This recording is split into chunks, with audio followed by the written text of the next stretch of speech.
بسم اللہ الرحمن الرحیم سورۃ العصر۔ آج ہم پڑھیں گے ورڈز بائی ورڈز پڑھنے کی کوشش کریں گے۔ سورۃ العصر یہ مکیہ ہے، مکہ میں نازل ہوئی ہے، اس لیے اس کو مکیہ کہتے ہیں۔ بسم اللہ الرحمن الرحیم۔ اس کی 3 آیات ہیں۔ آیات ان کو کہتے ہیں جو یہاں پر فل سٹاپ لگے ہوئے ہیں، مین فل سٹاپ، ان کو آیات کہتے ہیں۔ آیت کا مطلب ہوتا ہے نشانی، سورت کا مطلب ہوتا ہے عظمت اور مرتبہ۔ یہ ہے، اس کی 3 آیات ہیں اور ایک رکوع ہے۔ رکوع کہتے ہیں جہاں پر بہت سارے آیاتیں کمپلیٹ ہوں، وہاں پر ایک رکوع کہا جاتا ہے۔ تو یہ سورۃ العصر ہم پڑھتے ہیں۔ والعصر، والعصر، وقف کے دوران والعصر پڑھیں گے۔ ان الانسان،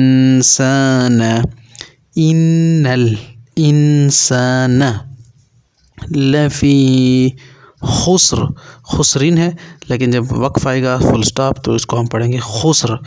الا الذین، الا الذین آمنوا، آمنوا وعملوا